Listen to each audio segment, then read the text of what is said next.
Donc déjà, je pense que c'est toi le Jean Dindon originel, parce que mon pseudo Jean Dindon ne date d'il y a pas si longtemps que ça. Genre, c'est sûrement près 2018. Donc à mon avis, j'imagine que toi, c'est plus ancien. Je vais faire un signe de la tête. 2017-2018, 2018? je sais pas trop, hein. Ouais. Ah ouais? OK. Ah non, probablement que je suis Jean Dindon depuis plus longtemps que ça. Bon, c'est le Jean J'en ai Dindon en tant aucune que idée. tel. Je pense qu'il y en a au moins, ouais. Non, mais c'est peut-être parce que j'ai envie de penser que j'ai toujours été Jean Dindon, tu vois. Je l'ai toujours été, ouais. Et vas-y, bah, je te raconte l'histoire du pseudo. Je suis sûr que ton histoire est beaucoup plus intéressante. Moi, il y a Non, pas la mienne, vraiment elle de est nulle. raison. Ah ouais? Pas vraiment de raison pourquoi c'est Jean Dindon. Mais en fait, ce qui s'est passé, il y avait, je crois que il y avait Ankama qui sortait un serveur temporaire de Dofus. Et j'avais pas joué depuis super longtemps à ce jeu. Et je connaissais donc personne. Et je me suis inscrit sur le serveur sans connaître personne, mais en sachant que j'allais jouer avec. C'est un MMORPG, donc t'as 12 classes, j'imagine que tu connais vite fait le fait que c'est un MMORPG et tout. Et il y avait. La classe que je jouais était très faible en early game et devenait beaucoup plus forte en late game. Mais ce qui fait qu'au début, la première semaine, bah, personne veut de toi parce que t'es un boulet. Mais au bout de 2 semaines, comme là tu deviens très fort, les gens ils te rappellent et ils te disent ah ouais toi viens dans mon groupe. Je me souviens de toi. T'étais un boulet à l'époque, mais maintenant qu'on est haut niveau, tu vas servir à quelque chose. Et donc moi je jouais cette classe-là, un peu boulet au début et de Suisse à la fin. Et je voulais juste une chose, c'était que comme je connaissais personne, je voulais que les gens ils se souviennent de moi quand au bout de la 3e semaine, ils auraient besoin d'un mec qui était un boulet au début. Et donc j'ai essayé de trouver le pseudo le plus what the fuck, en mode quelqu'un voit ce pseudo et il se souvient du pseudo, tu vois. Et donc après, il n'y a pas spécialement de raison pourquoi c'était Jour Dindon plutôt qu'autre chose, je trouvais ça marrant. C'est juste que les Et gens s'en finalement, souvenaient, je quoi, l'ai du coup. gardé. Ouais, et ça a marché, il y a des gens, ils m'ont dit ouais, oh putain, on cherche un panda, je le connais pas, mais je t'ai vu le premier jour, t'avais un pseudo chelou et tout, et ça a marché, ils m'ont rappelé après. Donc plan fonctionnel. Parce que moi, il y a plein de gens qui me disent ah, Jean Dindon, c'est un peu rigolo comme pseudo, c'est le genre de truc dont on se souvient, etc. Toi, c'était ton plan dès le début, quoi. C'était vas-y, C'était ce juste ça, pseudo-là. ouais. Mm. Et ça a fini par devenir mon pseudo Discord aussi. Et d'ailleurs, quand j'ai changé mon pseudo Discord et que j'ai vu que je pouvais pas m'appeler Jean Dindon parce que quelqu'un avait déjà pris le pseudo Jean Dindon, j'étais au bout du gouffre. Et ce Du coup, j'ai quelqu'un, dû c'est mettre moi, un attends. tiret. Et oui, c'est toi, bien évidemment, c'est toi, mais je ne savais pas que c'était Ah, toi la à l'époque. vache. Je te connaissais, mais je savais pas que c'était toi.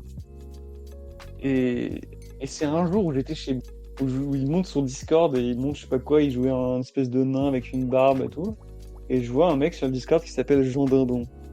Je dis mais c'est quoi ce bordel? Pourquoi il y a Jean Dindon? C'est moi Jean Dindon. Et il m'a dit bah non, c'est Rémi. Je dis mais quoi? Mais que. Et après, il y a aussi un moment où. Enfin, en fait, tu vois que les réseaux sont tout petits parce qu'il y a aussi une autre personne, je sais pas si tu. Oh là là. Une autre personne, Mais son pseudo alors, c'est Latilus, qui m'a aussi dit oh je connais un Jean Dindon d'un ami commun, je sais pas quoi. Et c'était aussi toi. parce qu'en fait, moi, ce qui se passe, c'est que je fais du jeu de rôle avec une autre personne et qui se trouve travailler à l'époque pour la boîte qui développe Skyguard Arena, là. Ah oui, c'est ça, ouais. Et il est sur une des tables de jeux de rôle auxquelles on participe, enfin voilà. Et il me dit, il y a quelqu'un qui a commenté notre trailer sur Skyguard Arena, il s'appelle Jean Dindon. Ah oui. C'était moi. Et il me dit mais c'est trop drôle, je croyais que c'était toi. Je lui dis bah non pas du tout. Je lui dis bah non pas du tout. Et en plus il me dit du coup j'ai été voir cette personne-là en pensant que c'était toi ou je sais pas quoi. J'ai posé 2-3 questions et visiblement tu lui as répondu ou enfin en tout cas ça s'est fait par des personnes interposées quoi. Ouais. Non mais en fait je connais aussi le Jean Dindon, je le connais mais je connais IRL. Et tu fais quoi? Comment ça? Exactement ce qui s'est passé. Ah ouais. Il y a une théorie qui m'a été soulevée il y a pas longtemps et moi je suis assez d'accord avec ça, tu sais.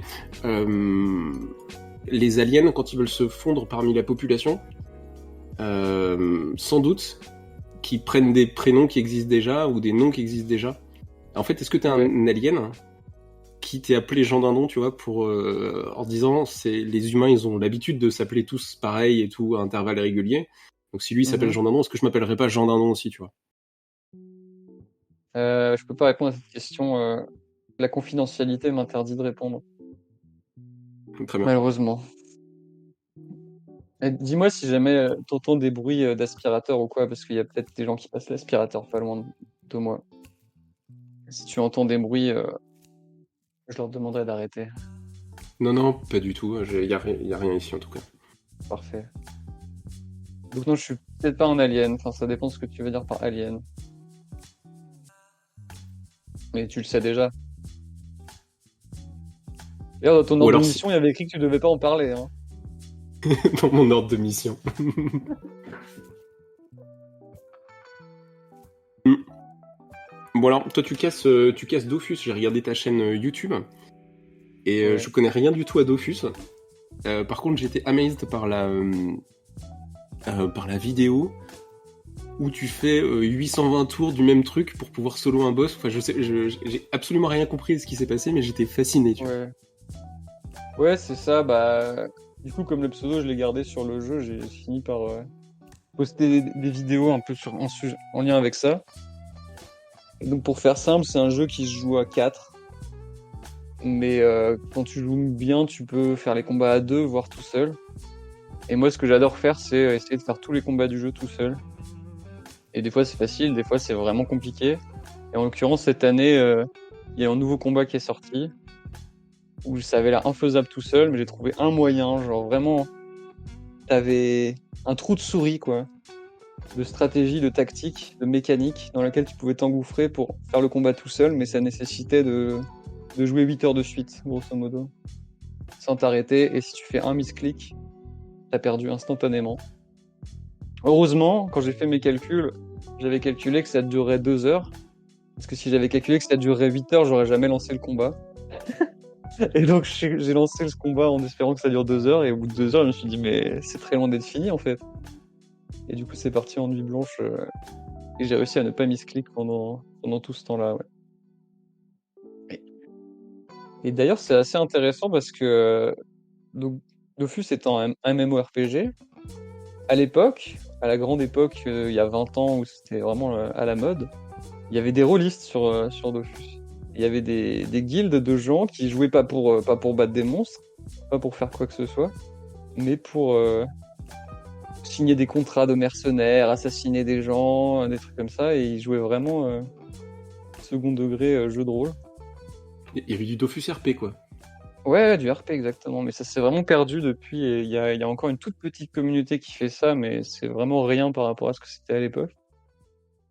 Et ouais, du coup, ouais, c'est... De toute façon, le jeu en général, c'est un peu le...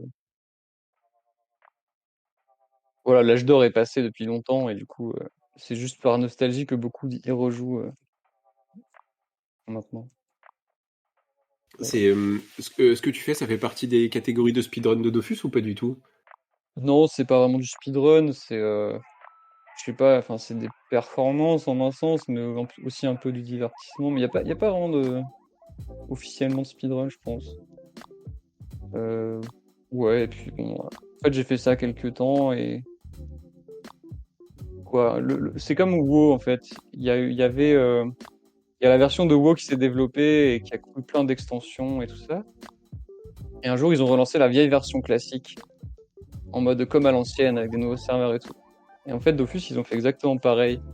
Et comme moi, j'y ai rejoué principalement par nostalgie, quand ils ont lancé ces serveurs comme à l'ancienne, je suis allé dessus, j'ai refait le jeu comme à l'ancienne, mais comme c'est un jeu qui est figé dans le temps, du coup, les mises à jour sont pas là. Le jeu, il est comme il était il y a 15 ans ou 20 ans. Bah, c'est très vite fini, on tourne en rond, quoi. Et quand on tourne en rond, on va faire, soit on arrête de jouer, soit on se lance des défis perso. Et donc, tuer tous les monstres du jeu en solo, c'était un défi perso. Une fois que j'ai vite fini de faire ça, bah, il n'y avait plus rien à faire sur la vieille version, quoi. Donc ça s'est arrêté là, grosso modo. D'ailleurs, cette année, si t'as vu la vidéo que t'as vue, ça devait être la seule que j'ai faite cette année, probablement. Parce que c'était le dernier boss qui était pas faisable. Enfin, Parce que de temps en temps, il y a des événements. Enfin, ils essaient de rendre le jeu un peu vivant quand même. Donc, une fois par an, il y a un événement temporaire où il y a des combats exclusifs. Et donc, je me reconnecte quand il y a ça et je me déconnecte dès que c'est fini, quoi. Mm. ok. Et comment ça se passe? Il y a d'autres personnes avec qui tu peux discuter de toute la partie. C'est quoi, Theorycraft, c'est ça le nom? Ouais, bah oui, il y a une communauté Discord. Enfin, il y a pas mal de serveurs. Il y a des gens qui réfléchissent à ça. Disons, il y a un petit noyau de gens qui aiment bien ce genre de défis, de challenge, tout ça. Mais c'est quand même pas la majorité et les gens ils préfèrent des contenus plus classiques sur YouTube en général. Mais disons, il y a une petite bande d'amateurs, un peu comme en recherche d'ailleurs, où tu sais, t'es là, t'écris un article, il y a 10 personnes dans le monde que ça intéresse, et le reste, ils en ont absolument rien à carrer. Mais tu t'es là et tu fais ton truc et c'est vraiment compliqué, et t'as quelques personnes qui apprécient le fait que c'est compliqué et qui arrivent à comprendre les détails. Bah, c'est un peu pareil là, le jeu comme il est un peu voilà, délaissé, il y a quelques gens encore dessus. Il y a quelques gens qui adorent ça, qui regardent, mais c'est une petite commu, quoi. Il y a pas énormément de gens. Et les vidéos d'ailleurs que j'ai faites qui marchent le mieux, c'est pas les vidéos les plus impressionnantes, c'est les vidéos qui avaient une application financière dans le jeu. C'est-à-dire, il y a des combats que j'ai fait tout seul, où les gens se sont dit, mais attends, ce combat, si on peut le faire tout seul, peut-être que je peux me faire de la thune dans le jeu en faisant ça tout seul. Enfin, ils s'en foutaient de la performance, quoi. C'était genre pour passer au niveau d'après, pour réussir à faire, tu vois, faire payer des gens pour qu'ils viennent dans le combat et que du coup, faire un mode de rémunération in-game. Donc voilà, c'était pas pour la beauté de la performance, mais plutôt pour trouver une application lucrative in-game. Hein. Je parle d'argent in-game, bien sûr. Il n'y a aucune D'accord. triche. Et parce que toi, ta perspective quand tu fais ça, c'est quoi? C'est de le. Ouais, c'est juste c'est le challenge, quoi. Tu vois, c'est faire un truc qui a pas l'air possible. Ouais, faire un truc que personne n'a fait. En fait, je trouve ça stylé de prendre un jeu qui a 20 ans, qui a pas bougé depuis 20 ans parce que c'est la version figée dans le passé, et de faire des trucs que personne n'a pensé à faire ou alors n'a réussi à faire pendant, pendant tout ce temps-là. Et c'est assez, enfin, comment dire, il y a beaucoup de jeux comme ça où il y a une méta qui évolue avec le temps, mais elle évolue avec le temps parce qu'il y a des mises à jour de la part des développeurs. Je sais pas si on prend League of Legends, dès qu'il y a une mise à jour, la méta se réadapte et les gens y bifurquent et ils font des nouveaux équipements et tout ça. Et même d'ailleurs, enfin, le jeu de rôle, Donjons et Dragons, là les règles viennent de changer. Je suis sûr que les règles de la 5e elles viennent de changer un petit peu. Je suis sûr que la méta s'est réadaptée. Le barbare est devenu plus fort, je sais pas quoi. Euh, Et bah là, ce qui est intéressant, c'est que sur la version figée du jeu, malgré le fait qu'il y ait très peu de mises à jour, les gens trouvent des nouvelles stratégies quand même et la méta évolue quand même. Juste parce qu'à l'époque, quand les gens jouaient, ils avaient 12 ans et ils étaient pas devenus développeurs, informaticiens, des mecs qui ont l'habitude de résoudre des problèmes au quotidien, de trucs un peu complexes. Et voilà, donc la méta a beaucoup changé. Je sais pas pourquoi comment on en est arrivé là. Non, non, enfin, moi, Ouais, je ne faisais que déborder de curiosité pour la oui. manière dont tu casses Dofus, quoi. C'était. Ouais, ouais. Vraiment, quand je suis tombé sur la vidéo où tu fais, voilà, quand tu parles de 8 heures de trucs où tu fais de l'exploit, enfin, je suppose que c'est de l'exploit, je sais pas si ça en est exactement. C'est ce qui rend le truc possible, c'est la manipulation de l'IA. C'est le fait que comme l'IA, l'intelligence artificielle des monstres a été codée il y a vraiment très longtemps, elle était assez basique, et qu'avec un peu des tests et des essais-erreurs, on arrive à déterminer exactement ce que va faire le monstre. Il y a pas, enfin, les patterns sont assez reconnaissables. Et c'est une sorte d'exploit de ça. C'est l'exploit du fait que l'intelligence artificielle est vachement prévisible. Mais en Et soi, il y a pas de bug. Hein. Enfin, ouais, t'es tout seul à c'est pas faire un exploit de bug. la reverse engineering de l'IA, ou alors vous êtes plusieurs à vous échanger des trucs sur comment est-ce qu'on Bah, peut manipuler le. Enfin, c'est quoi? C'est pour l'histoire de spawn de tentacules ou des trucs comme ça, là? C'est oui, qui doit. ouais. Bah, c'est ça, en fait. Ça c'est un peu des secrets de Polyfinelle. Je veux dire, il y a beaucoup de sujets sur lesquels il y a des vidéos, des tutos explicatifs et tout. Mais en l'occurrence, l'intelligence artificielle, c'est vraiment chacun a sa compréhension plus ou moins fine. Personne n'a jamais fait d'encyclopédie ou de... Personne s'est jamais retrouvé pour dire on va faire un résumé exhaustif de ce qui se passe dans la tête des monstres du jeu, mais t'as des gens qui arrivent à la... Enfin, je sais pas, il y a des connaissances partielles, quoi. Tout le monde a un peu des connaissances partielles, et dans ce groupe de 10, on va dire de 10 experts qui adorent les challenges comme ça, t'en as un autre gars qui fait des vidéos sur ce sujet-là. Lui, je pense qu'il a compris vraiment quasiment tout. Mais ça reste imprécis. C'est-à-dire, des fois, nous, on pense qu'on a les règles, mais c'est un peu comme un modèle de la réalité. Tu vois, le modèle, il est valable tant que tu trouves pas un truc qui le contredit. Et parfois, il y a une situation que tu n'avais jamais prévue, où ton modèle, là, en l'occurrence, ton modèle te disait que le monstre, il allait aller à gauche. Et en fait, tu regardes et le monstre, il va à droite. Et après, tu es là, mais comment ça se fait qu'il va à droite? Ça fait 10 ans que j'applique la règle qui dit qu'il va à gauche. Je comprends pas pourquoi cette fois, il va à droite. Et donc, le modèle se complexifie, mais bon, à chaque fois, l'objectif, c'est réussir à expliquer, pour le combat qui t'intéresse, l'intelligence artificielle du monstre pour ce combat-là, quoi. Donc, en l'occurrence, le combat de 8 heures, je faisais 900 fois la même action. Fallait que l'intelligence artificielle, je sois sûr quasiment 100% de ce qu'elle allait faire, parce que même si 1% du temps elle fait quelque chose de différent, 1% de 900 fois, c'est pas négligeable. Là, ça fait 9 fois, oui, c'est beaucoup. Ouais, exactement. Ouais. Typiquement, il y a une mécanique commune à Dofus et aux jeux de rôle. Là, ça s'est beaucoup inspiré des jeux de rôle, mais il y a la mécanique d'échec critique. Les échecs critiques, ça existait il y a 20 ans quand le jeu il a été créé, parce que le jeu il s'inspirait, je pense, directement de Donjons et Dragons et des jeux de rôle en général, où tu lances un dé et si tu fais 1, c'est raté, quoi qu'il arrive. Et depuis ce moment-là, les échecs critiques, ils ont été progressivement supprimés du game design, en fait. Maintenant, il n'y en a plus, je pense, des échecs critiques sur la version actuelle. Mais dans la version figée dans le temps, comme on fait un bond dans le passé, il y a encore les échecs critiques. Et pour le coup, ça, littéralement, ce que ça veut dire, c'est qu'à chaque fois que tu fais une action, tu as une chance sur 100 que tu perdes les ressources investies et qu'il se passe rien. C'est faire l'échec critique dans le jeu. Donc non seulement tu rates ton sort, il se passe rien, mais en plus, tu as perdu des ressources. Donc ton tour est un peu foutu, quoi. C'est un jeu au tour par tour.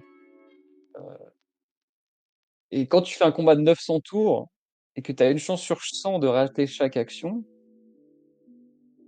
c'est très compliqué à prévoir. Très compliqué à prévoir. Et donc ça aurait jamais été possible, en fait, s'il y avait eu les échecs critiques, mais ce combat-là en particulier a été sorti pour un événement qui a été game design par un game designer d'aujourd'hui. Donc le game designer d'aujourd'hui, quand il a créé l'événement particulier, il n'a pas mis d'échec critique.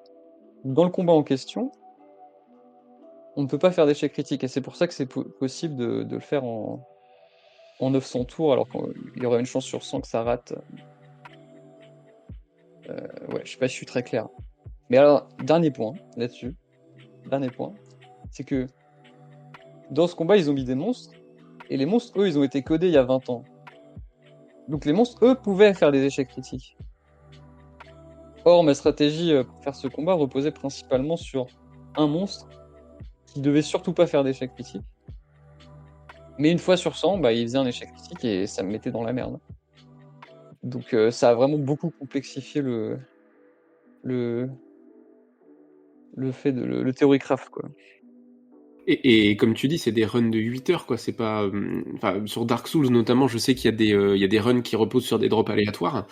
Mais du coup, ce drop aléatoire, il arrive au bout de 4 minutes de run, ce qui veut dire que t'as des runners qui vont recommencer 5 fois le truc parce que les 4 premières ça marche pas, la 5e fois le drop passe et puis hop, c'est bon, ça part, quoi.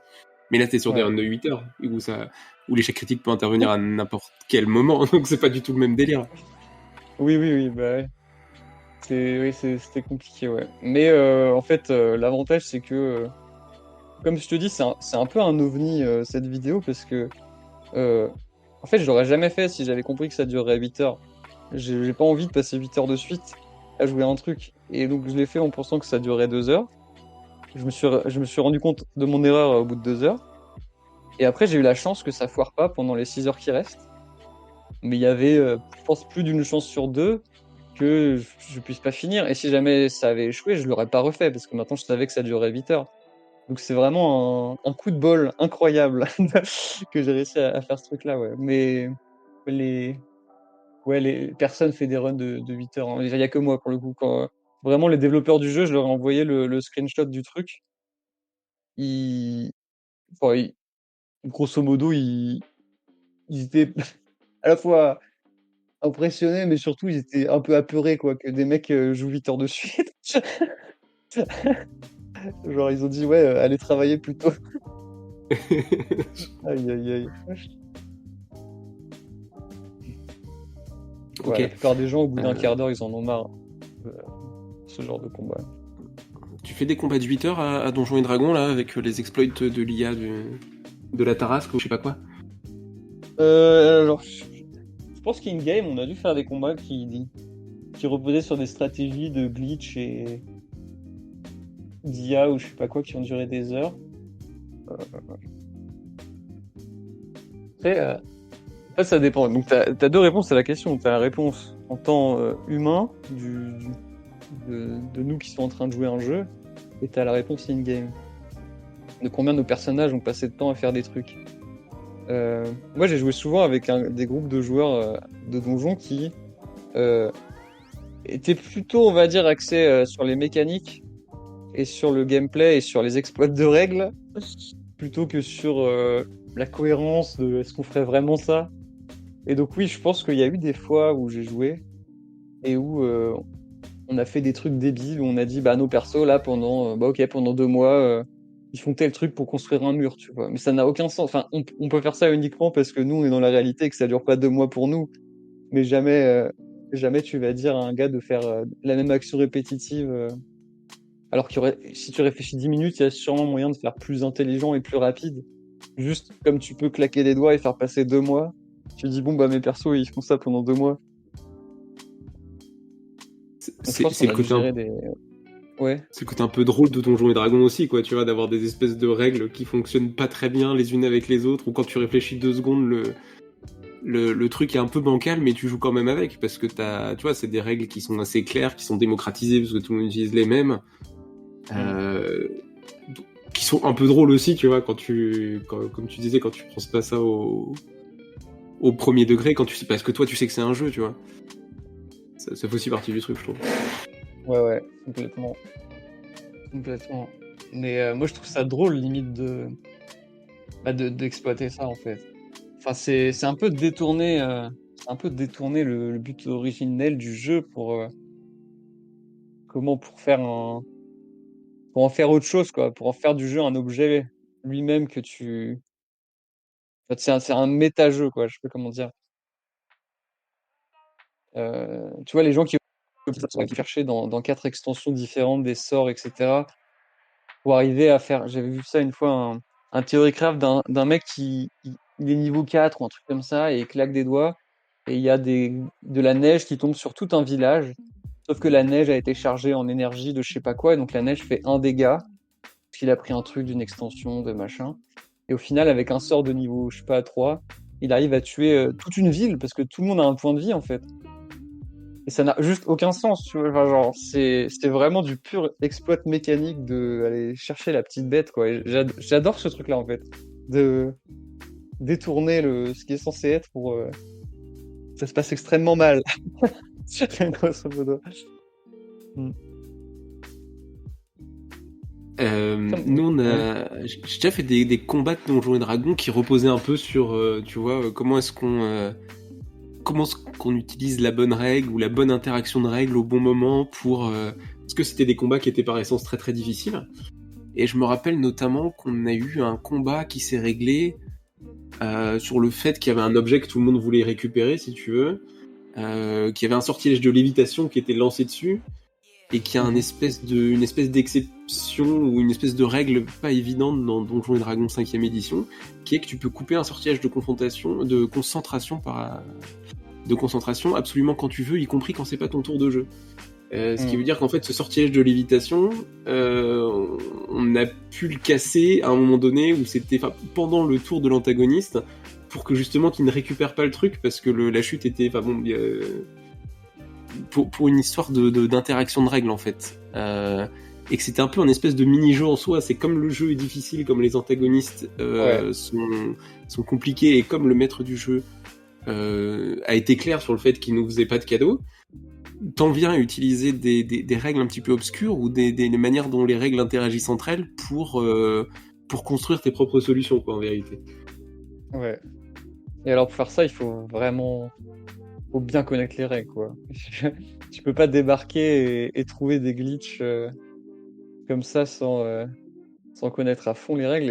Les gens avec qui je joue souvent sont des gens qui vraiment, tu leur dis fais-toi ton perso et ils reviennent une semaine après en disant je suis allé chercher dans tel bouquin de tel truc interdit, ok c'est banni dans certains groupes parce que c'est trop fort, etc.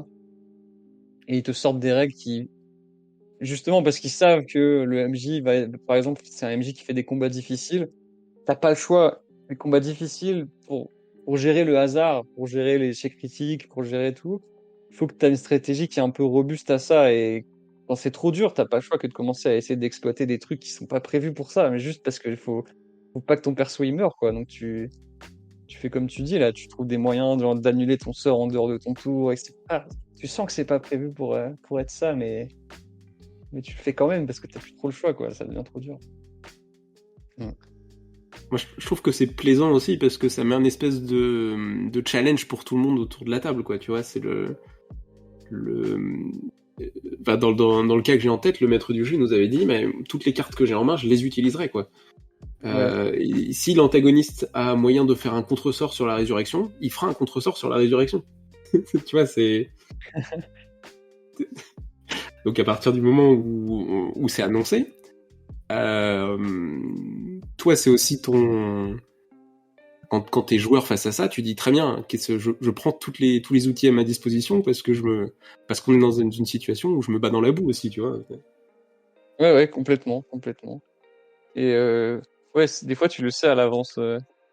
Cet OMJ, il est de ce style-là ou juste là aujourd'hui il a décidé de s'amuser. Moi, ce que je trouve particulièrement drôle comme ça, c'est plutôt les campagnes de type rapide, les one-shot, les trucs comme ça, où tu t'attaches pas trop à ton perso.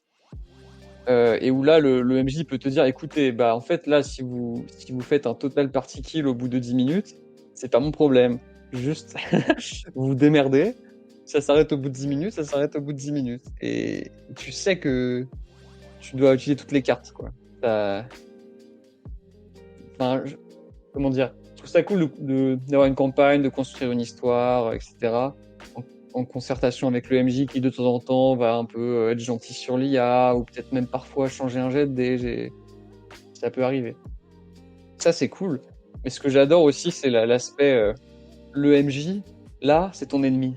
Là vraiment le MJ c'est l'adversité et toi il va vraiment il va essayer de faire en sorte que vous finissiez pas la campagne, quoi. Vous finissez pas le one shot et vous trouvez les moyens que vous voulez, vous sortez les doigts, vous faites ce que vous voulez, mais utilisez les règles, utilisez votre créativité et sortez-vous de là, quoi. Je trouve que ouais, ça m'attire pas mal cette façon de... Bah, par ailleurs, c'est pas incompatible avec, tu vois, avec le fait d'être à l'écoute des joueurs sur d'autres points, d'être à l'écoute de l'histoire, de construire quelque chose de sympa, tu vois. Ouais, c'est clair. En fait, je pense que si t'es clair, si tu dis attention, dès qu'il y a combat, moi je suis je suis un MJ qui joue l'adversité en fonction de leur intelligence et qui utilise les cartes que j'ai à ma disposition. Tu peux être le MJ par ailleurs très sympa quand il faut construire des personnages, quand il faut, tu vois, accepter du roleplay, faire des très belles scènes et tout, etc. Juste tu dis sur la partie combat, attention, par contre là ça déconne pas, quoi. À partir du moment, voilà, on trichera jamais sur un jet de dés. Mes rencontres sont dures, elles sont pas équilibrées. Enfin voilà, tu faire la part des choses, quoi. Ouais. Moi, j'ai surtout joué à Donjons et Dragons, mais j'ai un peu cette vision-là, sans y avoir joué, de l'appel de Cthulhu. C'est-à-dire, j'ai jamais joué à l'appel de Cthulhu, mais j'ai l'impression que c'est un jeu de rôle où c'est un peu ça, c'est un peu en mode, bah, la question c'est pas est-ce que tu vas gagner, la question c'est combien de temps tu vas survivre. que ton perso devienne fou ou que ton perso explose en plein vol. Et ouais, je sais pas, en fait, j'apprécie la difficulté. C'est Et paradoxalement, à Cthulhu, je pense que t'as pas tant que ça de possibilités mécaniques, quoi. T'as des ouais, personnages qui ont surtout des compétences, qui n'ont normalement pas d'accès à la magie ou à des choses, voilà, qui ont très peu de possibilités, quoi, si tu veux, en dehors du roleplay, de l'utilisation de leurs compétences. ouais. Euh, Ouais, et dont le alors, destin dépend énormément de facteurs externes contre lesquels ils peuvent rien du tout aussi. S'il y a un Cthulhu qui décide de te manger au petit-déj, bah, il te mange au petit-déj, quoi. Donc, il peut rien faire. ouais, ou toutes les créatures qui ont que des pouvoirs bizarres et que tu ne connais que très peu, et enfin voilà. Ouais. Mm. Alors qu'au contraire, dans Donjons et Dragons, tu vois, tu as des compétences, tu as des capacités, tu as des sortilèges, tout ça est écrit et bien documenté. Au contraire, tu as beaucoup de cartes, quoi. Puis tu as beaucoup de choses qui te permettent de. Bah, t'as un espèce de niveau de puissance, quoi, où tu as la possibilité de faire plein de choses qui seraient pas autorisées dans un monde beaucoup plus réaliste, dans celui de Cthulhu, quoi, par exemple. Mm. Ouais. Et toi, dans ta pratique du jeu de rôle, est-ce que t'es plutôt du genre à mettre des bâtons dans les roues? Enfin, disons, le jeu de rôle, c'est un peu que ça, c'est un peu que mettre des bâtons dans les roues, mais sinon, il n'y a pas d'histoire. Mais est-ce que t'es plutôt, ou ça dépend des jours peut-être, est-ce que t'es plutôt du style à exercer une pression très forte sur les joueurs pour qu'ils s'adaptent et qu'ils trouvent un moyen de s'en sortir, ou plutôt à euh, les accompagner dans l'histoire et co-construire un truc et les règles c'est un peu un support et il n'y a pas tellement Moi, je pense que les règles, c'est très important. Enfin, au contraire, c'est très très important. Et respecter les règles, c'est très important, en fait. C'est surtout ça. C'est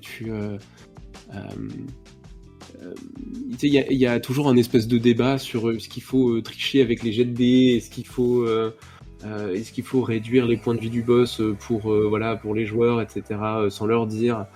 Et moi, je ouais, pense que rien de tout ça. Moi, je pense que si t'as mis des règles, il faut s'y tenir jusqu'au bout du bout du bout, et même si ça t'embête, et surtout au moment où ça t'embête, en fait. Parce que ouais, je pense que toute la pression, toute la réussite de ta partie, toute l'adversité, tout ça, c'est, c'est là parce que tu te tiens aux règles, quoi. Et il y a beaucoup de gens qui disent oui, mais il faut savoir s'adapter, les personnages, il faut leur dérouler le tapis rouge, etc. Et c'est le plus important. Et plus j'avance dans ma pratique, et moins je crois à ça, quoi. Au contraire, je me dis, plus les règles sont restrictives, enfin pas restrictives, mais plus tu appliques les choses à la lettre. En fait, c'est ça. Je préfère ne pas mettre de règles plutôt que de mettre une règle à laquelle je vais pas me tenir, tu vois. ouais, ouais, je vois. Mais ça Et marche bien. Vas-y, t'en prie. non, non, bah c'était la suite de. Non, moi je sais plus où j'allais du coup. Ok, donc j'allais dire ça marche bien. Le fait de se tenir aux règles et tout, ça marche bien quand tu connais bien les règles. Moi, j'ai beaucoup été joueur, mais j'ai une toute petite expérience de MJ. Et pour le coup, donc j'ai fait 2 one shot en fait en tant que MJ. Et mon premier one shot, vraiment, c'était un truc niveau 1 Donjons et Dragons, donc vraiment le truc qui peut déraper très vite, quoi. On sait tous que pour un critique d'un marsouin au niveau 1, ton perso il meurt, donc très très risqué.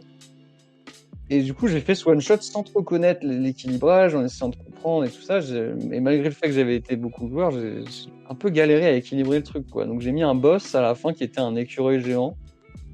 Sauf que j'ai trouvé des stats d'un écureuil géant niveau 5, je crois, sur internet, donc j'ai dû adapter pour le niveau 1. J'ai adapté un peu, un peu à l'arrache, je savais pas trop ce qu'il fallait mettre.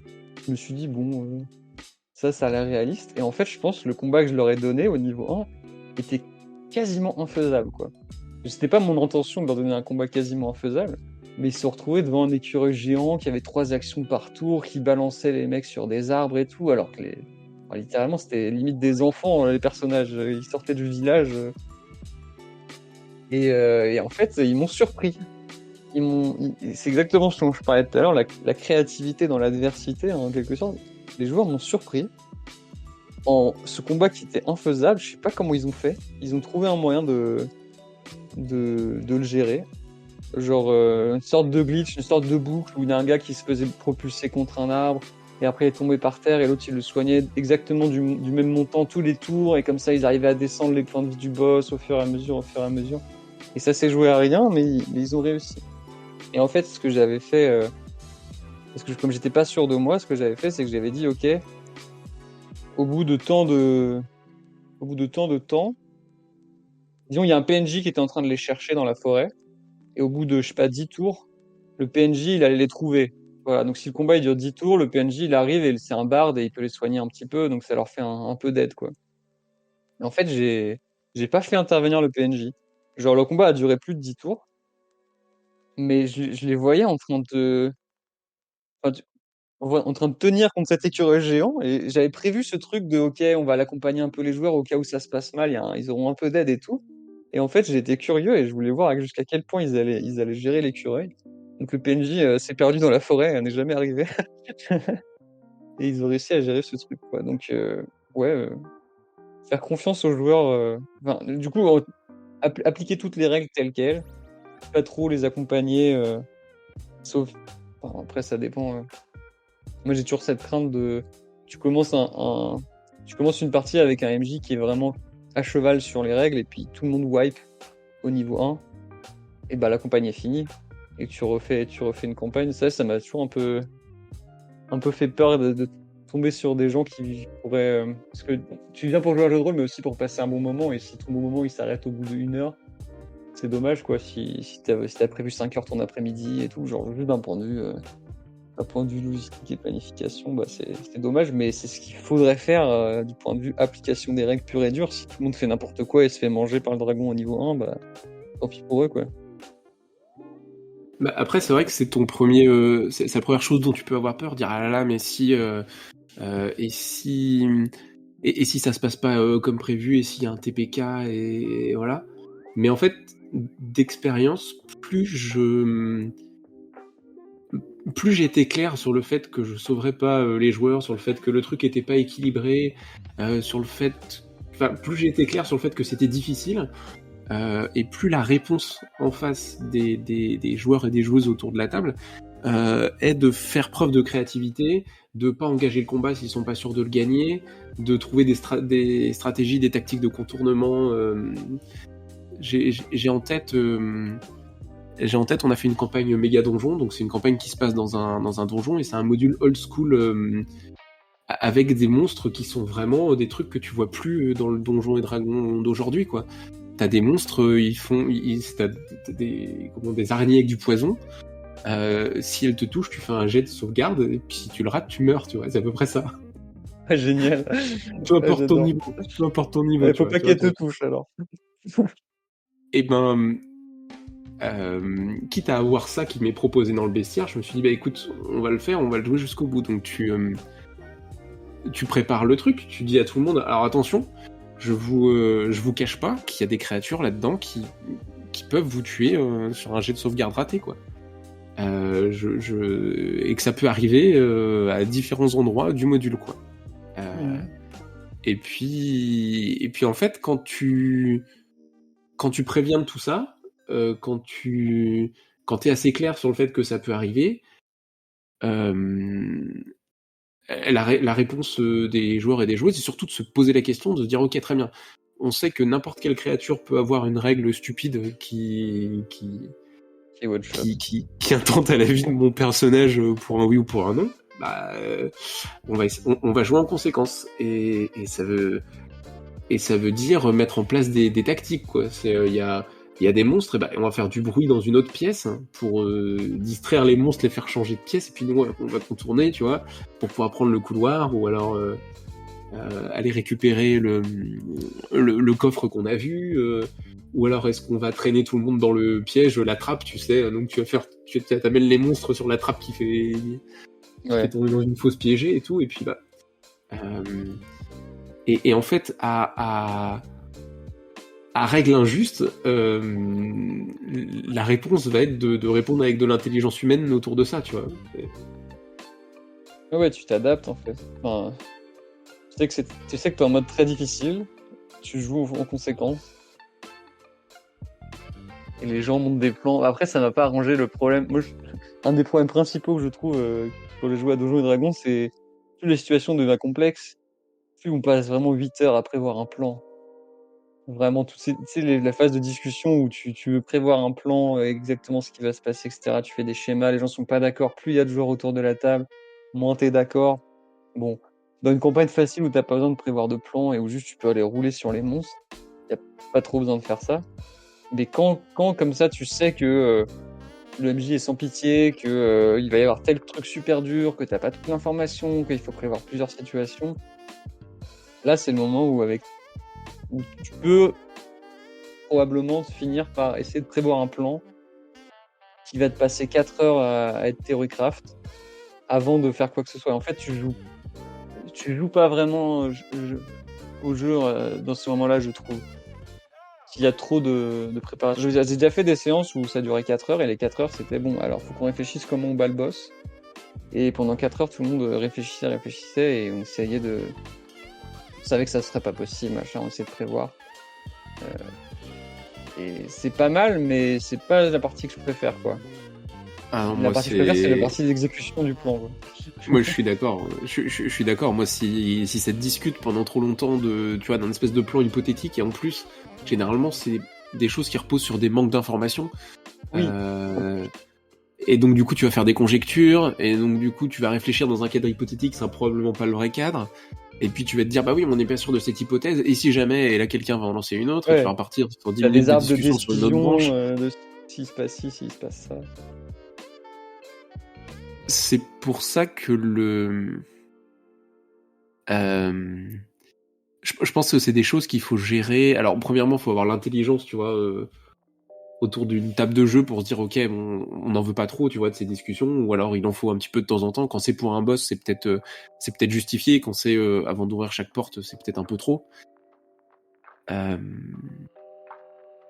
je pense qu'il faut être d'accord sur la place qu'on veut que ça prenne. Et puis l'autre chose, c'est que tu peux aussi avoir des mécanismes pour limiter ce temps-là, quoi. Quand on jouait ce truc-là en dungeon crawl, t'avais toujours un mécanisme de temps, tu vois. De temps en temps, il y a 10 minutes qui passent et toutes les X minutes dans le donjon, il se passe quelque chose. Ce qui fait aussi que la discussion autour d'un plan est quelque chose qui est coûteux d'une certaine ressource qui est la ressource du temps, quoi. Oui, exactement. Ouais. Je te rejoins totalement là-dessus. En fait, c'est même un truc dans ma petite expérience de MJ que j'ai essayé de mettre en place. Justement, parce que j'avais pas envie qu'il passe du temps à réfléchir à des plans et tout ça, et juste qu'il joue et qu'il s'adapte et que ça se passe, quoi. Et donc j'avais mis donc le premier boss, c'était un écureuil géant. Et le deuxième boss, du coup, du deuxième one-shot que j'ai fait, c'était une poupée démoniaque, où il y avait une musique qui tournait en arrière-plan. C'était poupée de cire, poupée de son, mais en version Halloween, donc ça faisait un peu peur. Et en fait, j'avais mis une règle, en fait, j'avais ajouté une règle au jeu.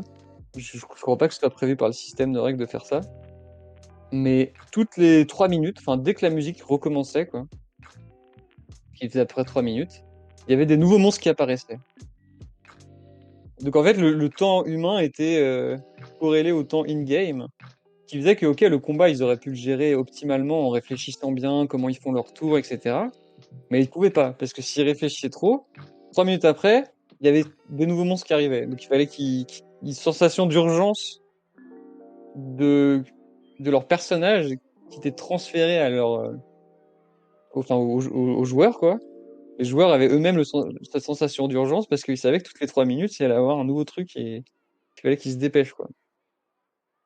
Et j'avais fait ça, les joueurs avaient bien kiffé, mais ils m'avaient dit par contre, enfin genre, heureusement que t'as pas mis des monstres trop forts parce que ce genre de règle à équilibrer, c'est un énorme risque, quoi. Déjà, il faut qu'ils comprennent que l'apparition des monstres se passe dans un temps qui est le temps qui est pas in-game, mais qui est le temps IRL. Donc j'avais essayé de leur faire comprendre ça en mode ah, vous entendez la poupée qui arrête de chanter et il y a 3 petites poupées qui apparaissent. Et là, c'était au moment où la musique s'arrêtait. Et donc j'ai compté sur le fait qu'ils comprennent que c'était la musique qui générait ça. et ils l'ont compris et ils ont géré le truc, mais il y en a un d'autre qui était un MJ assez expérimenté et qui m'a dit ouais, ça a marché, mais c'était vraiment risqué, quoi. Et puis Mais surtout, voilà, si le c'est but toutes c'était les qu'il 3 prenne pas de temps. minutes, il Ouais, suffit qu'il y ait une personne qui soit lente et il y a 2 spawns partout, ouais, hein, c'est c'est ça, sûr. exactement. Ouais, c'est l'enfer. Et du coup, les machins étaient pas trop puissants, non, c'était vraiment des petits, ils mettaient des petits coups de poing, quoi, ça va, mais ouais, ils ont bien. Ouais, mais j'adore ça dans le... En fait, donc je disais ça, à mon avis, c'est pas dans il n'y a aucun système de règles de donjon qui permet de faire ça. À mon avis, je connais pas les règles, mais je vois pas trop de pourquoi quelqu'un aurait mis ça dans les règles. En fait, j'adore faire ça, j'adore ajouter, genre rendre le jeu plus difficile avec des règles qui sont un peu méta, quoi. Euh, Mm. et Mais c'est bien, ouais, moi j'aime bien les mécaniques de boss, mais c'est des trucs qui sont très jeux vidéo en fait. ouais, C'est exactement. ce boss-là, il va avoir une mécanique supplémentaire, un truc que t'as pas l'habitude de voir, qui va chambouler un petit peu ta manière d'approcher ce combat, la situation conflictuelle, quoi. Mais par le fait qu'il y ait une mécanique de boss et qui sera unique à ce boss-là, moi j'aime bien parce que ça donne un truc. Bah, je suis sûr que tes joueurs et tes joueuses maintenant, s'ils reparlent de cette partie, ils te disent, bah si, tu sais, la poupée, celle qui faisait apparaître des poupées toutes les 3 minutes en temps réel, Ouais, tu vois. ouais, sûrement. Non, ouais, c'est ça que je trouve, ouais. Parce que, en fait, ce que je veux dire, je pense, c'est que le jeu de rôle, c'est beaucoup de la créativité, et on y pense souvent quand on dit les joueurs, même le MJ, il crée un univers, c'est de la créativité au sein de l'univers, quoi. Mais en fait, ce que j'aime beaucoup aussi, c'est ça, cette créativité que tu peux mettre par-dessus la méta-créativité de comment modifier les règles, comment ajouter des règles, comment mettre des contraintes supplémentaires, un peu comme, je sais pas, moi je comparais ça un peu à l'Oulipo, tu vois. Et il y a la littérature, il y a ce que t'en fais. Je sais pas si tu vois ce que c'est l'Oulipo. Non, pas du tout. Là, c'est un... Ok, bon. Genre, là, je pars un peu loin, hein. Genre, probablement c'est un peu trop. Mais alors, t'as des écrivains, ils écrivent des livres. Des poètes qui écrivent des poèmes. Des machins qui écrivent des trucs. Et il y a un mouvement qui s'est lancé, je crois que c'était en France, je sais plus quand, alors là, voilà, j'aurais dû réviser mes cours de français, mais qui s'appelle l'Oulipo, ou LIPO pour Ouvroir de littérature potentielle. Et c'est les gens qui se sont dit, en fait, on va écrire des choses, des textes, mais avec des méta-contraintes.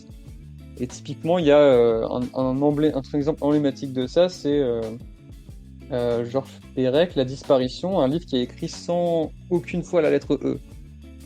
Donc, ok, donc, l'analogie que je fais, c'est en gros l'histoire du jeu de rôle, ce pourquoi tu joues, les règles, etc. C'est un peu le contenu du livre La disparition. Mais par-dessus, tu t'es ajouté une règle dans ton jeu qui peut être toutes les 3 minutes, il y a des poupées qui apparaissent, enfin des règles méta, des règles au-dessus du jeu, quoi. Et l'équivalent de cette règle au-dessus du jeu dans le livre de la disparition, c'est il n'y a jamais de E dans l'histoire. Il n'y aura jamais aucune fois la lettre E. Donc c'est ça que je veux dire. Alors, la créativité devient méta en quelque sorte. Tu n'es plus en train d'essayer d'inventer des trucs un peu stylés au sein de l'histoire, au sein de la socialisation des personnages, du scénario, tout ça. Mais au niveau de la mécanisation même du jeu, je sais pas comment dire. Mais j'aimerais bien, il y a un exemple dont j'aimerais parler en fait. C'est la façon dont moi je joue souvent. Euh, j'ai fait une campagne qui a duré 4 ans avec les mêmes personnes. C'est ma campagne la plus longue où je jouais un barbare. Et en fait, dès le début, j'avais fait mon perso. Et en fait, j'avais fait une histoire. Enfin, classiquement, quoi. Tu fais ton perso, tes stats, ton histoire. Et je trouvais qu'il me manquait un truc, tu vois. Un peu comme quand je joue à un jeu normal, je me dis, ouais, il manque un truc méta, tu vois, pour enrichir. Ça me suffit pas, quoi. Donc, j'ai décidé d'ajouter une règle à ce personnage qui est, comme c'est un barbare un peu stupide, etc., il connaît que 100 mots. C'est pas lui qui connaît que 100 mots. Enfin, moi, en tant que joueur, pendant toutes les sessions, je n'aurai le droit d'utiliser que 100 mots. Et de parler qu'avec ces 100 mots-là. Et alors, j'ai fait ma liste. Il y avait une liste de 100 mots. Donc, des mots de base pour faire des phrases oui, non et ou. Des mots genre parler, voilà. J'ai pris les 100 mots que je considérais comme les plus indispensables pour réussir à communiquer des idées.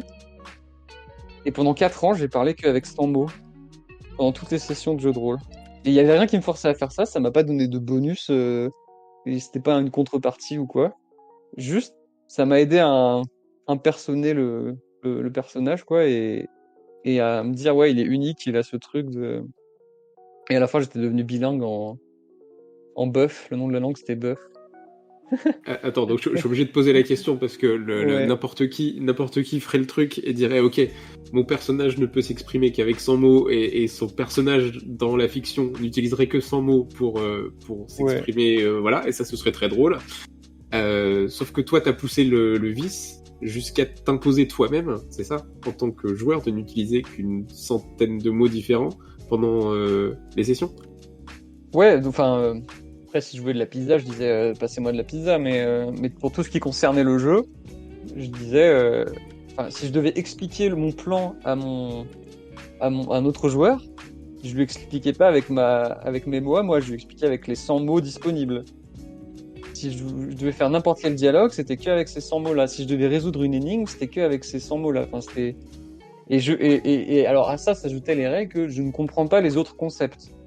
Tu vois, s'il y a un mot qui est pas dans mes concepts, que je peux pas exprimer, enfin que je peux pas exprimer avec mes 100 mots, je sais pas, magie par exemple. Magie n'était pas dans mes mots. Et en fait, mon barbare n'avait aucune idée de ce que c'était la magie du coup. Il ne pouvait pas conscientiser ce que c'était la magie. Et ça posait énormément de problèmes, mais du coup enfin j'essayais de pas non plus être le boulet relou qui fait tout foirer quoi. Mais bon, j'étais un barbare, donc je servais principalement au combat. Mais je trouvais ça trop stylé et ça aurait pu saouler les gens, mais ça a saoulé personne et les gens au bout d'un moment étaient devenus aussi bilingues en bœuf que moi et quand je communiquais une idée en 8 périphrases pour juste essayer de dire, «J'ai vu un truc qui brille dans le ciel», par exemple, ils m'écoutaient, ils avaient: «Ah ouais, OK, là, il est en train de nous dire qu'il a vu un truc dans le ciel, ça faisait de la lumière et tout». Et c'était Et vachement en fun, ouais. plus, ça doit énormément changer les dynamiques sociales à la table, parce que ça veut dire que les autres joueurs et joueuses, quand ils veulent s'adresser à toi, savent qu'il y a un espèce de répertoire un peu limité, Ah oui, et complètement.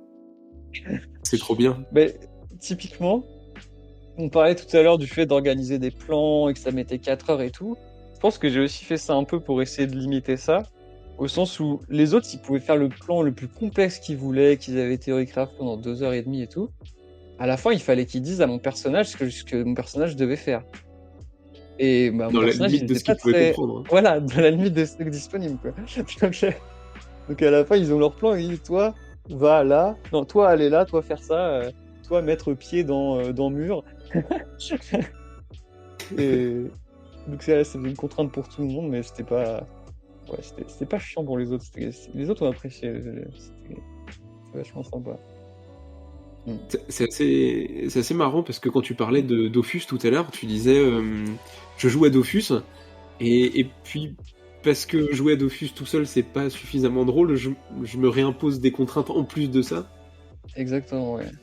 Et ben là je fais le parallèle parce que là tu me dis je fais du jeu de rôle et puis puisque le jeu de rôle est pas assez contraignant, j'ai envie d'y apporter d'autres choses, je me rajoute des règles que je suis pas obligé qui ne sont pas les règles du jeu mais que moi je m'ajoute en plus de ça quoi. Ouais. Ouais, je trouve que c'est encore plus intéressant comme ça. Récemment, on a fait aussi... je sais pas si toi, t'es adepte de jeux de rôle purement par écrit et en désynchronisé. Genre par Discord, des jeux de rôle par Discord où tu as une update à faire tous les jours, par exemple, et puis Ouais, tous les j'en ai fait soirs, le MJ quelques-uns, il ouais. prend les... Voilà. Bah, ça, j'aime pas mal. On a testé... Enfin, j'ai testé ça récemment avec des gens. Et c'est pareil, je me suis mis une contrainte que personne me demandait, qui était... mon personnage, c'était un caillou, en l'occurrence. Enfin, c'était un homme pierre. Et j'ai dit, il parle très lentement. Donc, il a le droit d'utiliser que des mots de une syllabe. Mais j'ai dit à personne cette contrainte, tu vois. Genre, j'ai croisé d'autres gens, d'autres PJ, je leur parlais que avec des mots d'une syllabe. Eux, ils savaient pas que j'avais cette contrainte et ils comprenaient, enfin, ils trouvaient que je parlais bizarrement parce qu'évidemment, je faisais des périphrases pour dire des trucs qui normalement prennent 2 ou 3 syllabes. Il fallait que je dise autrement et du coup, il y a vraiment des gens qui l'ont interprété comme: «Ouais, il va me trahir, il agit bizarrement» ou alors, «Ouais, lui, c'est sûrement pas». En fait, on savait pas qui était un PJ ou un PNJ dans ce jeu. Donc des fois, tu parles à des gens, tu crois que c'est un PJ, en fait, c'est un PNJ ou l'inverse. Des fois, c'est juste le MJ qui te répond, des fois, c'est le MJ qui allait demander la réponse à un autre PJ. Et du coup, il y avait des gens, ils m'ont pris pour un PNJ parce que je parlais ils avaient l'impression que je parlais par énigme, que je parlais par périphrase, je sais pas quoi. Ouais, et en fait, à chaque fois, je me rends compte, mais ça, je m'en rendais pas compte avant l'interview, hein. À chaque fois, je me rajoute une règle comme ça. Alors, ça ajoute un truc, je trouve, ça rend la partie unique, ça rend. C'est toujours bien Et accepté, généralement, les trucs, ou alors des fois, ça se heurte à ah non, mais t'es lourd, est-ce que tu peux pas jouer normalement bah, non, bah là, par exemple, là, les gens, ils savaient même pas que j'avais une règle en plus, hein, juste. Moi, ça m'a aidé à rentrer dans le personnage, quoi. De dire, tu parles lentement, tu parles qu'avec des mots d'une syllabe. Mais non, ça m'est pas encore arrivé où des gens disent, t'es relou, tu arrêtes tes conneries. Enfin bon. Je pense que ça m'aide à me contrôler aussi. Que comment dire? Ça, je suis sûr que tu connais. Quelqu'un qui a jamais joué à un jeu de rôle, tu lui mets un jeu de rôle, tu lui dis, voilà, tu peux tout faire, hein, t'as la liberté absolue, il y aura des conséquences à tes actes, mais tu peux faire ce que tu veux. Un débutant peut réagir en faisant n'importe quoi, juste. Oh, c'est trop drôle, on peut taper n'importe qui dans la rue. Oh, c'est trop drôle, on peut tuer des gens. Oh, c'est trop drôle. Et en fait, Ouais, j'étais ce allons-y. joueur au début. Exactement, j'étais ce joueur. Pendant longtemps, j'étais ce joueur. Et ça saoulait les gens. Ça faisait chier tout le monde parce que bah t'es là, t'as le mec qui te donne ta quête dans le bar et toi tu le perfores avec une chaise. Du coup, t'as pas de quête parce que le gars est mort, quoi. Et là, ça fait chier tout le monde, tu vois. Donc, je pense que c'est un peu aussi pour me canaliser ou genre arrêter d'agir purement et simplement. Comment? C'est aussi une façon méta d'agir en fait. Dire oh je vais agir n'importe comment parce qu'on est dans un jeu. Pour moi, ça vient d'un raisonnement méta qui est ah bah je suis dans un jeu, du coup je peux faire n'importe quoi. Mais c'est le niveau zéro du raisonnement méta où tu dis oh je suis dans un jeu, c'est bon paf, et puis tu comme si il y avait aucune conséquence, rien. Je vois Et bien. donc j'ai un peu avec le temps remplacé ce truc de bah vas-y je peux faire n'importe quoi, c'est trop drôle, c'est un jeu par ok c'est trop drôle, c'est un jeu, je peux ajouter des règles si je veux, et c'est encore plus drôle. Et je suis C'est devenu excellent moins comme chiant en raisonnement. fait. Je suis devenu moins chiant en ajoutant ce genre de règles plutôt qu'en tuant les PNJ à vue. Oui, c'est ça. Faire la quête en parlant tout le temps en alexandrin, c'est moins chiant que ne pas faire la quête. Exactement. Exactement. Ouais. Il y a tout un courant de pensée ou de théorie du jeu de rôle qui théorise ce qu'on appelle le jeu en performance et la théorie étant quand tu participes à un jeu de rôle, c'est un petit peu comme si tu participais à une performance artistique en fait, si tu veux. Ouais. Et notamment dans dans toute la sphère voilà qui parle de jeu en performance, il y a des personnes qui disent qui défendent bah, puisque c'est une performance et que toi t'arrives et que tu fais partie de la performance, tu peux arriver avec tes propres contraintes, avec tes propres règles, avec tes propres, tu vois, en insufflant tes propres choses à l'intérieur, quoi, si tu veux, ça fait partie du truc. C'est quelque chose qui est autorisé, quoi. Et la manière dont tu parles de, je peux rajouter des règles, je peux venir pour greffer mes petites contraintes dessus sans en parler à personne, et même si ça n'engage que moi, en fait, je pense que tu t'inscris quelque part dans ces réflexions-là. Ouais, j'aime bien, je connaissais pas de la performance là-dessus, j'aime bien l'idée, ouais, ça me parle pas mal. C'est ouais, si tu produis, enfin je sais pas, t'as l'impression de produire un peu, c'est peut-être un peu prétentieux, mais une œuvre quoi. Enfin, tu fais quelque chose, c'est pas juste une histoire qui se passe, ouais, une Mais c'est performance. ça, t'as une attitude, c'est ça, tu prends part tu prends part à un espèce de truc, oui, qui est une performance au sens de l'art contemporain, quoi, tu vois. Ouais, c'est ça, ouais. Ouais, je vois. Il y a un début, une fin, et ce qui se passe entre les deux, ça a pas forcément de sens, mais ça a pas forcément besoin d'avoir un sens, juste tu peux construire quelque chose de limite artistique. Puis c'est soumis à Mais des juste tu règles, et puis t'amuses, hein. Ouais. et Ouais, puis il jouer y a le avec les truc de règles. l'instant, tu vois. Ça ne pourrait être là qu'une seule fois, c'est voilà, et puis on ne Ah sait ouais, pas ce ouais. qui va arriver exactement, et puis l'important c'est de le dérouler, c'est de le faire, tu vois, c'est l'instant présent, c'est pas forcément que ce soit les traces que t'en laisseras pour après et tout, enfin voilà. Ouais, de le faire tout en le découvrant, et même si t'essayais de le refaire, ça serait moins bien, quoi, juste parce que c'est le moment où tu le fais. Comment t'as l'idée, où c'est spontané. Ah, j'aime bien cette théorie de la performance. Ouais. Bah, il y a des gens qui se coupent les cheveux en 4 pour parler du jeu en performance. Il y a des analystes, des théoriciens du jeu de rôle comme ça. C'est... Il y a beaucoup de gens qui pensent le jeu de rôle de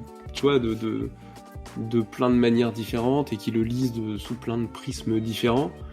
Et notamment, c'est pas nouveau, mais il y a ceux qui disent ok, c'est un truc artistique quoi, si tu veux, de participer à une partie de jeu de rôle, avec tout ce que ça implique. Et comme en plus on est plusieurs, bah voilà, comment est-ce que tu mets ça à profit? Comment est-ce que tu agis dessus? Qu'est-ce que c'est d'être conscient de participer à une performance? Enfin voilà, probablement que j'en parle très mal et que c'est pas du tout toutes les ramifications, ou que je l'ai pas très bien compris. Mais il y a beaucoup de réflexions voilà, en partant du principe que le jeu de rôle c'est une forme d'art quoi.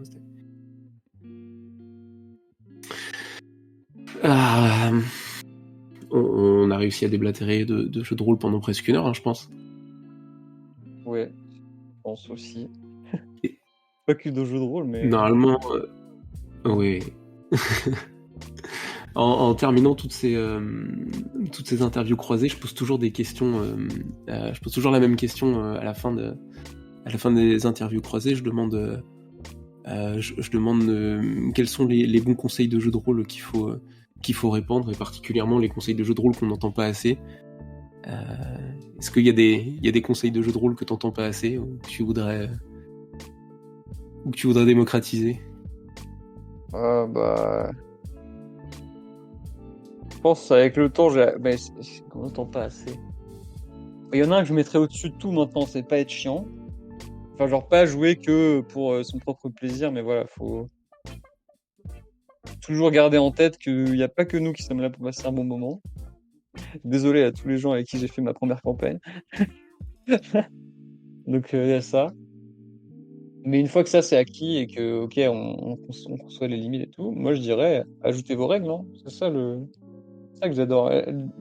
Pas des règles qui rendent ton perso cheaté ou quoi, juste ajoutez vos contraintes, faites votre tambouille quoi. Et mettez pas de limite dans la tambouille.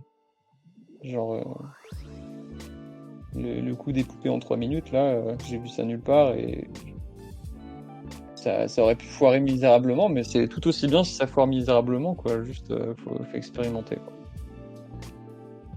Faut casser le jeu un peu quoi. Ouais, non, casser bricoler le jeu. le jeu.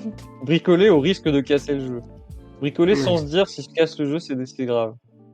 Voilà. Du bricolage. Bon, c'est peut-être pas un conseil très original, mais... Non, mais c'est un bon conseil, c'est déjà. T'aurais un conseil, toi? Mince. La question que j'ai posée à tout le monde, j'ai pas de conseil.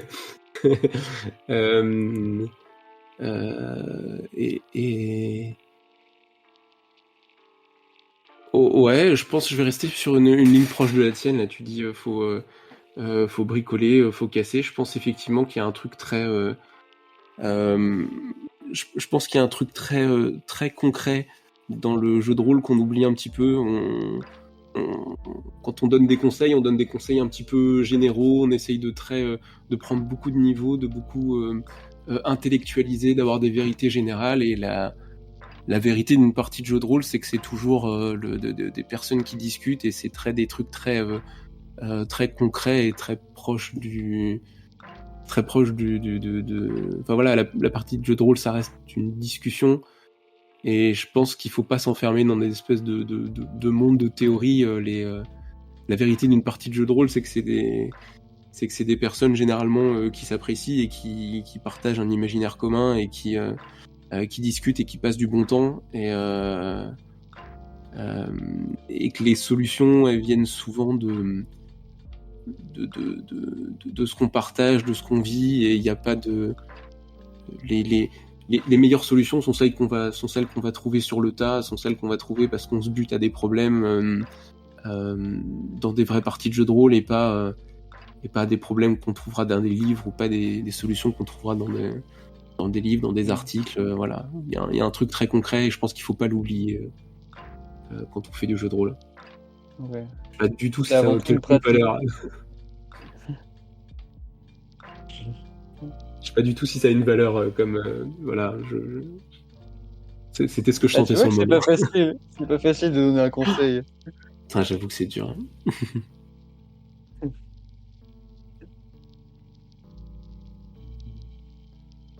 Pouah. C'est officiellement ma 24e interview. Mon œuvre est terminée.